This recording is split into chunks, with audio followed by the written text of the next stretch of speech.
রান্নাবান্না সেরে দেখি বাইরে এক মহাযজ্ঞ চলছে।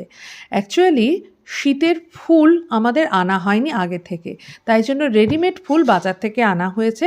তো সেগুলোরই সমস্ত পটিং চলছে, মাটি বের টের করে সেগুলোকে ঠিকঠাক করে সাজানো আর কি। আর এই যে মায়ের অপারেশন হয়েছে, কিন্তু তার মধ্যেই সেই কাজগুলো করছে।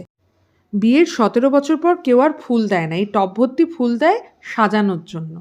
তো ছাদটা পুরো এরমভাবে সাজানো হয়ে গেছে। না, আমি এই টবগুলো তুলিনি, আয়ুশ্রী আর ওর বাবা দুজনে মিলে এই টবগুলো তুলেছে। একটা না মাছ মাংস খাওয়ার পর ভাবলাম যে এই শীতের দুপুরে একটু গরম গরম খিচুড়ি খাবো, কিন্তু এই যে এই বাচ্চাগুলোও তো আছে, এদেরকেও খেতে দিতে হবে। তো এরা আজকে বাড়ির খিচুড়ি খায় কিনা সেটাই দেখা যাক। অন্যরা আসেওনি, কারণ এখান থেকে কোনো ননভেজের কোনো গন্ধ পায়নি, তাই আসেনি।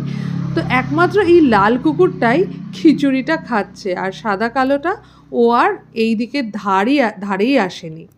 বিকেলবেলা উঠে দেখি রান্নাঘরে এক মহাযজ্ঞ চলছে, আবার সেই মহাযজ্ঞ চলছে। কি হচ্ছে না, ম্যাগি রান্না হচ্ছে। কিন্তু এই যে উনি কি এটা করছেন, এটা অ্যাকচুয়ালি সাদা সস তৈরি করেছে আয়ুশ্রী, তার মধ্যে ম্যাগি মশলা মিশিয়ে দেওয়া হয়েছে। এটাই জাস্ট আলাদা, কিন্তু অপূর্ব হয়েছিল ম্যাগিটা খেতে।